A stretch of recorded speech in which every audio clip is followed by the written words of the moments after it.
Thank you, Satyajyoti. That's great. Yeah, I am sort of slightly running on nervous energy at this point of the day. Been a bit of a busy one, but there we go. I'm also fine, and I'm really kind of up for giving this talk. So yeah, and yeah, it feels like quite an auspicious evening in a way. Amazing sunset out there. I don't know if any of you saw it. Beautiful. And did anyone see the full moon last night? That was incredible, wasn't it? Incredible moon. It was just up all night and really amazingly visible. And then tomorrow is the equinox as well. So it just feels like that sort of magical time of year where we're totally in balance, really. Yeah. So tonight I'm going to attempt to talk about the wisdom of Vairochana. Vairochana, the illuminator, who sits at the centre of the 5 Buddha Mandala. And last week, Bodhi Naga introduced us to some of the symbols associated with Vairochana. So he explored the symbolism of the white light and his connection to the lions and the golden Dharma chakra. So yeah, so we're hopefully going to go a bit deeper into all of that. And we've also, over the summer, we've also been exploring the paramitars and their association with the 5 jhanas, the 5 jhana mandala. And the paramitars are the qualities that are associated with the bodhisattva. So they're the way that in which a bodhisattva conducts themselves in the world. Yeah, and so far we've explored the following qualities. And Vicky, could you put the first image up? So, yeah. So this is the 5 Buddha Mandala. I quite like this image because it's quite cosmic. So we started in the east with Akshobhya. Now, unfortunately, Akshobhya looks like he's in the south here, but never mind. We looked at the quality of Kshanti, or patience, with Akshobhya. And then we moved around to the south with Ratnasambhava and the quality of generosity, dharma cafe. And then with Amitabha, the quality of samadhi, or meditation. And then lastly, a few weeks ago, the quality of virya associated with Moga Siddhi. So we're now in the centre of the mandala. And Vairochana expresses all of those qualities, all of those wisdoms are in the wisdom of Vairochana. Yeah, so it's pretty awesome. Yeah. So, yeah. So how am I going to talk about this? Well, I mean, basically, I found the task pretty terrifying, which is sort of why I volunteered for this talk in the first place, because I just thought, oh, wow, just go for it, you know. But how can I possibly convey this wisdom with my very small experience? Especially when even the Buddha thought twice about setting out to teach the Dharma. And yeah, just last week, my Mitra study group was studying a text called the Arya Pariyasana Sutra, and in which the Buddha was reflecting on. So he gained this amazing, you know, enlightenment. He'd woken up. But he was basically, how do I express this to others?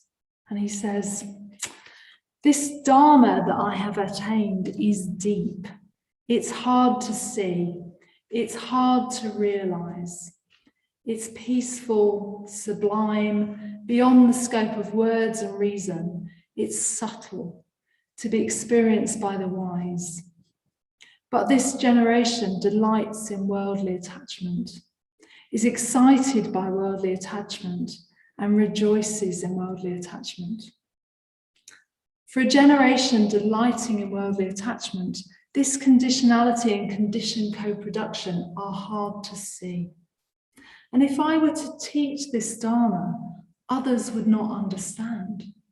And that would be wearying and troublesome. And he says, as I reflected thus, my mind inclined to dwelling at ease, to not teaching the Dharma. So even the Buddha found it difficult to express this wisdom. But fortunately for us, the Buddha was unable to keep his teachings to himself, for the state of awakening means that he'd gone beyond all concepts of himself as a separate being.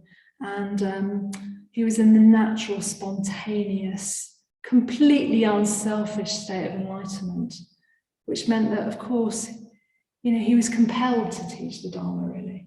Yeah. So he thought about who he'd most like to receive his message. And he thought about his old companions in the spiritual life, his fellow renunciants. And he saw with his Buddha eye that they were staying at the deer park at Isipatana, near the ancient city of Sarna. And for those of you that have been on, I'm looking at Sarah now, she's smiling. I thought she might be, because I know that Sarah, I think you love Sarna, don't you? So it's a place that you can still visit in India today, and I'm hoping that when I go on pilgrimage, possibly next year, I will go there. Yeah. So, so the Buddha set out by foot to Isipatana, and it was a really long way. And when he reached his former kind of companions, he taught them what he knew. And that said that he started to turn the wheel of the Dharma. Yeah, the Dharma chakra, he was turning the wheel. And just think, if the Buddha had not made that journey, if he'd not decided to teach the Dharma, we wouldn't actually be sitting here tonight. It's quite a thought, really, isn't it? Yeah. So we can see that ultimate wisdom and the teachings on wisdom are profound. They're hard to see and they're hard to realize, and they're deep like the ocean. And for myself, I feel like I'm pretty much just splashing about in the shallows. I'm probably still on the beach paddling, actually. There we go. So, yeah. But yeah, Shantideva says at the beginning of the chapter on wisdom in the Bodhicharyavatara, he says, and this is Vedanya's interpretation, the Buddha taught this whole system of practice to help us develop wisdom. Wisdom is the only ultimate and permanent cure for suffering. So if that's the case, how do we develop wisdom? So that's mainly what this talk is about. How do we develop the conditions where wisdom can arise? But so I thought when tackling the subject, the best way was again to look to the Buddha for inspiration and follow his example. So the Buddha was a very pragmatic man. So again, this will be quite a pragmatic talk.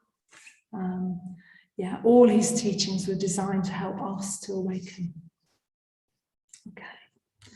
So, but before we look at wisdom itself, I just want to go back and consider the figure of Vairochana. And I think we've got an image of Vairochana. And think about how the symbolism of the Buddha Mandala came into existence. So it's very probable, well, in fact, we know that these 5 Buddhas developed from the deep contemplations, the deep meditation experiences of practitioners of the Dharma. And probably when they were contemplating the historical Buddha. And it seems like the image of Vairochana is very linked to this first turning of the wheel of the Dharma at Isipatana. And it was, I think it first came, it was first developed about 1,000 years after the Buddha lived. And so it's expressing the cosmic importance of the Buddha teaching the Dharma for the first time. So Vairochana is associated with teaching the Dharma. He is the illuminator or the Sun King. And he shines the brilliant light of the Dharma on all the darkness in the world. And with that light, we can see more clearly. And we can see through our ignorance to the wisdom of the non-duality, which is the wisdom of the truth of reality. So Vairochana's got his hands in the Dharma chakra mudra. I think that's how you do it. Yeah. And his image, it records the story of that first teaching. There's a drawing of the Dharma chakra mudra. So also we can see that the wheel of the Dharma chakra, is often represented with two deers on either side. So it's another image of that. So we can see the deers, and that's evoking the deer park at Isipitana. So moving on to Vairochana's wisdom. Well, first of all, what is wisdom? And I'm going to quote Bhante Sangharajta on this. So he says, wisdom, or prajna, means direct insight into the truth of reality. This direct insight or personal contact with reality is at first only momentary, like the sudden flash of lightning that on a dark night lights up the landscape just for an instant. And as the flashes of insight become more frequent, however, and more continuous, they eventually become a steady beam of light that's capable of penetrating into the depths of reality. And when fully developed, this wisdom or insight is what we call bodhi, or enlightenment. So I like this quote. I think that's me making it harmonize, because it explains that wisdom or insight is not something that happens all at once. It's a gradual understanding of the Dharma. Small changes in our understanding that we gradually acquire. And one of the books I've been reading in preparation for this is a book by Tejananda. I think he's only written one book, but it's a brilliant one. The Buddhist Path to Awakening. And he talks about we can have initial insights, lots and lots of initial insights, until we build momentum and finally have irreversible insights. And that's sort of all on the path to awakening. And he uses this metaphor of a veil, which can get in the way of us seeing clearly. So he says, insight is not a matter of seeing into some separate other reality. Insight means seeing into and seeing through our misperceptions regarding the reality that we're part of here and now. So it's not a case of seeing somewhere else. It's all about this life now and seeing it in a different way. So it's as if we've got a veil before our eyes and we can't see reality clearly. But every so often we'll have a shift in our understanding and we'll see a little more clearly.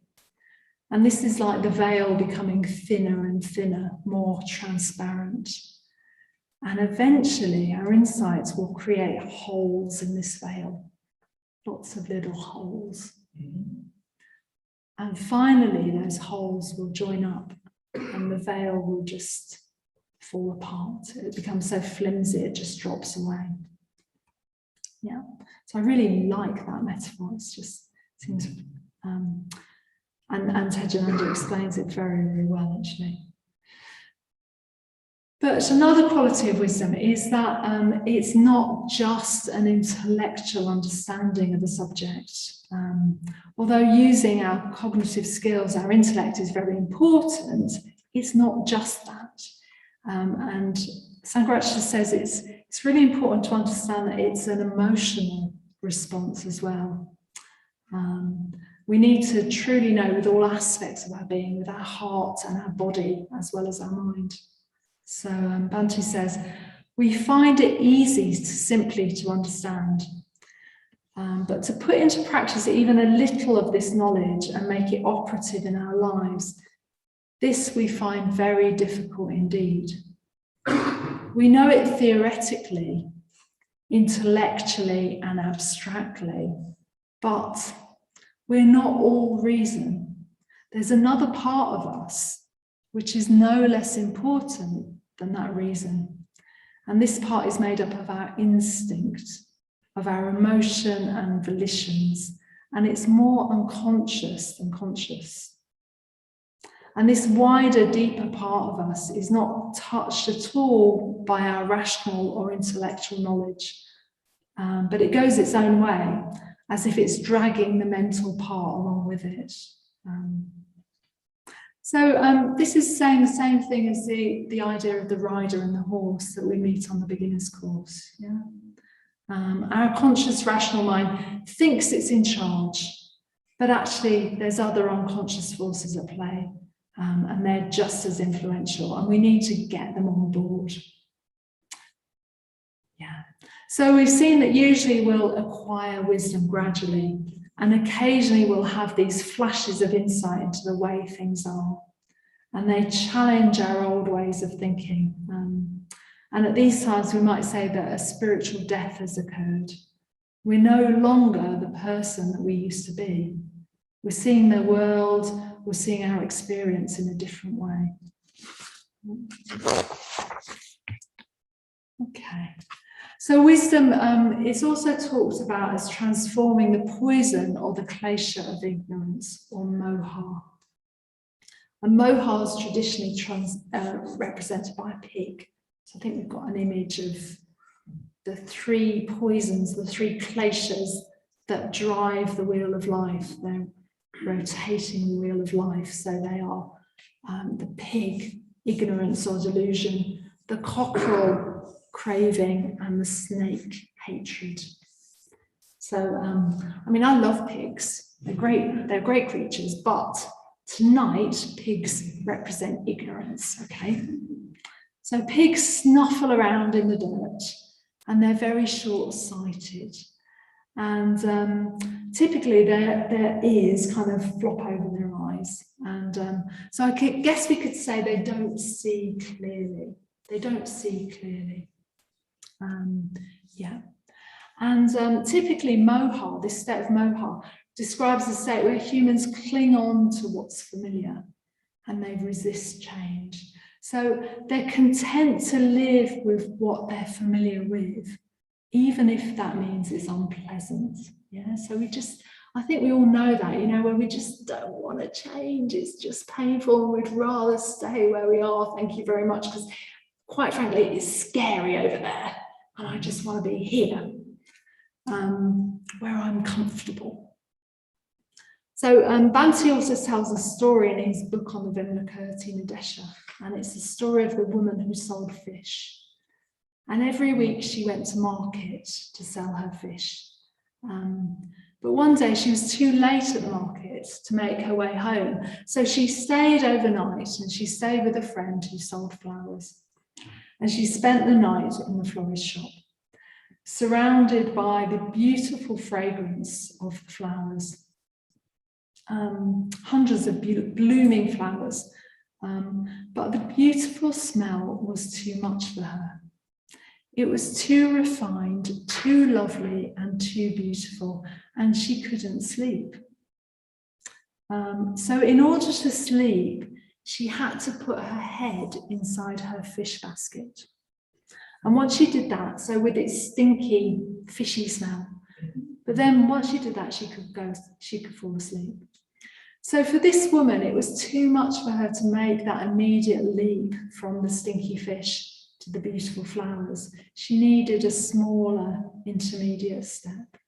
And for most of us, it's the same. You know, we need a path of gradual steps with a strong practice of ethics, meditation, and wisdom. And, you know, study. And we need that before we can make any giant leaps in our understanding. Yeah. So, coming back to Vairochana. Vairochana's wisdom transforms the poison of ignorance, and his wisdom is the dharma dhatu, the realm of truth. And the dharma dhatu, well, basically, it's the consciousness of the purified mind. when it's in its natural state, when it returns to its natural state, and it's free from all misunderstandings and free of the poisons of greed, hatred, and delusion that are implicit in samsara. And ultimately, it's a state where we accept that we're just a flow of conditions that's constantly changing. And we see that we're intimately interconnected with all life, with all beings in the universe. And as a result, we can let go of all ideas of ourselves as a separate being. So that's it in words. It's easy to say, isn't it? Easy to say, but imagine kind of actually feeling that. Imagine actually knowing that with every cell of your being. It's kind of quite a giant leap for me anyway, to give up any idea of myself as a separate being is still quite a big step. Yeah. So this wisdom of Vairochana encompasses all the wisdoms of the 5 jhanas, the other 4 jhanas rather, just as white light can be refracted through a prism into its component lights. So you can see the prism there with the white light coming through and the 4 colours out the other end. Yeah, just as it can be refracted, then the light can go the other way and come into the white light. Yeah, so Vairochana is sitting in the middle of the mandala and he's illuminating the world with his teaching. So I'm just going to go around the mandala again, and I've got this image that I found on the Buddhist Centre online, which is from another order member, I think. So it's just sort of, probably can't read it, but I'll go around it. So we started with in the East, Akshobhya, and Akshobhya is the imperturbable, and his wisdom is said to be the mirror-like wisdom.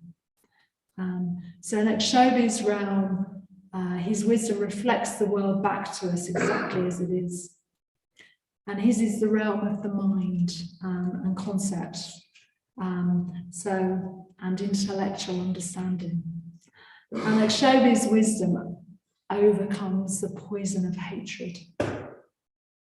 So moving round the mandala, so I'm just going to revise the mandala and the wisdoms associated with each of the jhanas. So in the south, we've got Ratnasambhava, the jewel-born one. And he's the golden Buddha of beauty. He emphasizes the importance of an aesthetic life. And his wisdom is the wisdom of sameness or equality. And he overcomes the poison of pride. So in Ratnasambhava's realm, we realize that just like other beings, we have the same needs for shelter, food, love, and companionship, with exactly the same as all other beings. Yeah. So moving around to the west, we come to Amitabha, the Buddha of infinite light. And this is the realm of the heart. And one of the key themes is positive emotion, particularly the Brahma Viharas, metta, compassion, sympathetic joy, and equanimity. And Amitabha's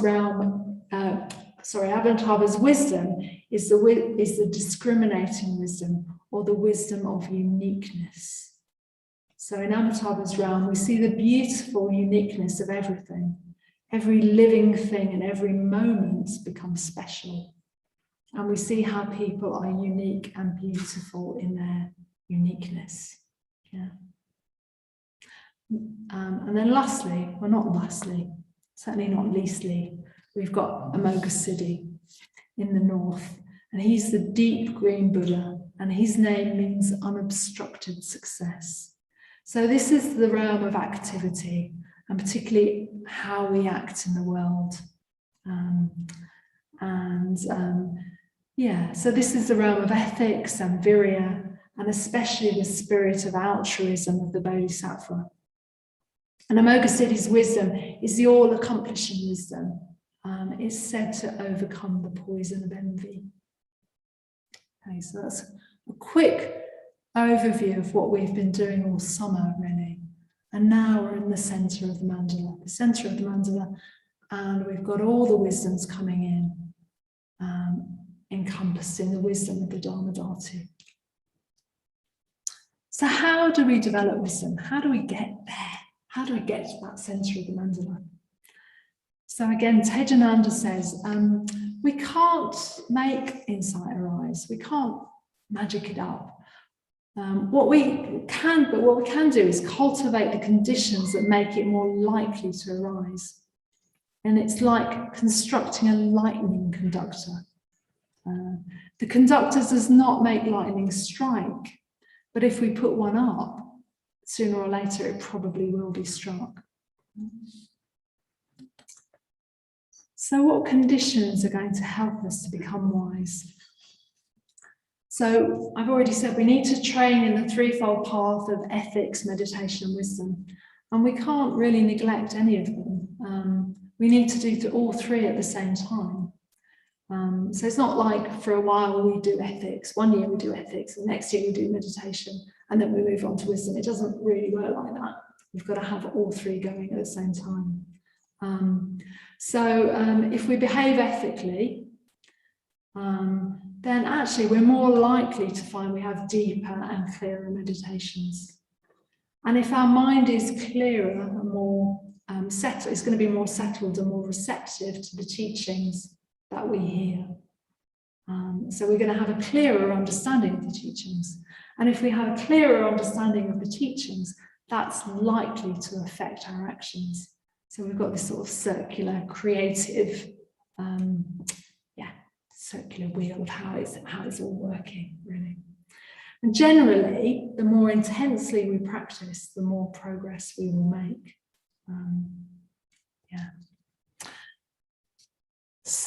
I also want to emphasize the importance of reflection. And the other book that I've been reading the last couple of weeks is Ratnaguna's book on reflection, which is great, highly recommended. So Bhante said, if we want to become wise, then we should reflect on everything that happens to us. And Ratnaguna says that not only should we reflect on everything that happens to us, but we should reflect on everything that we do. Yeah. So this brings me to, there's a teaching called the 3 levels of wisdom.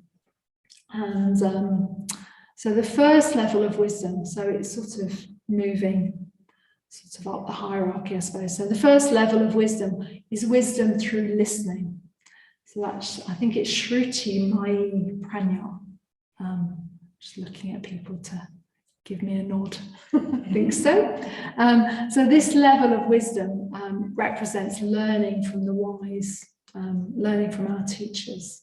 And originally it was wisdom from listening, because the teachings were passed down in the oral tradition, so nothing originally was written down. But now it would include reading Dharma books as well as listening. And then the second level is gained from reflecting. And this is where Ratnaguna writes a whole book on how we do reflection. Highly recommended. And that's Chinta Mai Pranya. And this represents us thinking deliberately about the Dharma, reflecting on the teachings and going deeper into their meanings and coming to a deeper understanding. And then lastly, the third level of thinking is wisdom through contemplation. And that's Bhavana Mai Pranya. And that's the practice of meditating on the teaching. And in this stage, we go beyond concepts, really. We just hold a teaching in our mind as we meditate. And we try to have a direct experience of the way things are without using concepts. So what should we reflect upon? Well, anything and everything in our lives could be relevant. But reflecting on how the Dharma is relevant to you personally is very important. So we do need to make it personal. We need to make it relevant to ourselves. And it's probably not going to help very much. We can spend hours in what's called prapancha, can't we? Kind of oh, what did they mean when they said that, to etc., etc. And it can be not very helpful at all. But if you make time to reflect on, well, how the wheel of life might be relevant to your life, how you might be going around the wheel of samsara, and perhaps it's all about that prapanchic thought stream that you had going on. Or maybe you could reflect on the law of karma or the 3 lakshanas. Then that would be hugely beneficial. And whatever we do, the more we do it, the more helpful it's going to be. And the Buddha said, whatever you frequently think and ponder upon, that will become the inclination of your mind. So by reflecting, we reinforce our learning. And if we've had any important shifts in our understanding, it's helpful to reflect on them and really get to know them, because by thinking about them, we're integrating them into our psyche and we get to know them really deeply. But we need to make space and time available for reflection and study. So in our world, we're constantly bombarded by busyness, phones, internet, news. We rarely get time for peace and simplicity. And sometimes reflection and meditation is really difficult for us because our lives are so full and busy. We don't give ourselves enough time to process. We're racing from one activity to another. And this is what Gampopa would call spiritual laziness. So he said, laziness is when we spend all our time making money and defeating our enemies. And this is very counter to the cultural values of our world today, where to be busy is to be seen to be useful, valuable to society. Bhante was also really clear on this point, especially when work was talked about. So he felt that unless our work was vocational and directly help people, we should probably do as little as possible, actually, because it takes up too much time and energy. It takes up so much time and energy, which could be more fruitfully used studying the Dharma. And Ratnaguna also says, time spent on reflection is never wasted. It always bears fruit. It won't get the mortgage paid, it won't get the shopping done, and you won't get the house clean, but you will get to know yourself, and it will help you deepen your experience of yourself, and it will make you calmer and more positive. And basically, reflection will make you wiser, is what he's saying. So our aim is to really study the Dharma, and to make it the clear water in which we swim. So I'm just worrying a little bit about time. Am I doing okay for time? Winding up? Yeah, okay. So I probably ought to add a health warning. If you commit yourself to the Buddhist path, it will lead to change. Bhante said it's not always understood that wisdom can be destructive. It's tempting to think of it as he says it's tempting to think of it as a pleasant extra, something comfortably added on to what we already are, but it's not like that at all. The experience of reality can be a shattering experience. But he says it's not necessarily traumatic. That shattering experience can be exquisitely joyful, actually. So it's a positive kind of destruction. It allows the development of something in us which is much more creative and much more expansive. But we will change. So I thought, just to sum up, before I sum up, I'll just describe a personal experience of a sort of deeper insight that I've had, which felt much more than an intellectual understanding. And something where I felt I suddenly knew something with much greater depth, like I really knew it, really literally knew it in my bones. I'm making no claims for this. It's just an ordinary little thing that can happen to anyone, really. But I think it just illustrates how small insights can happen when we least expect them. So, yeah, a few years ago, I've been doing quite a lot of reflection on impermanence and what that really meant. But at the time of this, when this happened, I wasn't really thinking at all. In fact, I was just relaxing. I was doing I was at home doing a pre-recorded body scan, probably after a busy day at work. And I was lying on the floor, and the woman leading the meditation said something like, just relax and let your arms fall out of their sockets. And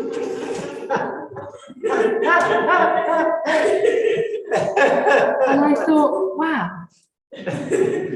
I just knew that, oh, well, one day that's going to happen. That really is going to happen. Well, provided I don't get cremated after I die. So if I get buried, one day my body will rot away, and literally my arm will fall out of its socket. So, you know, it's like, it sounds banal, doesn't it? Of course we know that we're going to die. Of course we know that. But in that moment, I really did know that in a way that I don't think I had before, actually. I felt emotionally in touch with it, the fact that I was going to die. I didn't feel upset. I was sort of quite accepting, really. And actually, what it led to was a resolution not to waste time, you know, that I had to get on with it, because I knew this was an inevitable thing that was going to happen to me. Okay, so just to end, I want to end with a poem. And I think I really like this poem. I think it describes the spacious letting go of Vairochana's wisdom. And it evokes a clear blue sky in which all the Buddhas and Bodhisattvas are said to appear. And it's called A High Blue Day on Skalpai. Not sure how you're pronouncing that. It's a Scottish island. So I'm looking at Vairochana. You don't know? Never heard of it. Okay. I think it's a small Scottish island. Okay. A high blue day on Skalpai. This is the summit of contemplation, and no art can touch it. Blue, blue, so blue, the far out archipelago and the sea shimmering, shimmering. No art can touch it. The mind can only try to become attuned to it, to become quiet and space itself out, to become open and still, unworlded, knowing itself in the diamond country, in the ultimate unlettered light. So that's the end of my talk. So I've got a couple of questions for you, maybe for groups. So they are, how much time would you spend reflecting in your life and on what happens to you and what you do? How much time do you spend? And how can you create conditions in your life that are more conducive to the development of wisdom? How can you be more like a lightning conductor? So yeah, I hope you have a good rest of your evening. Thank you.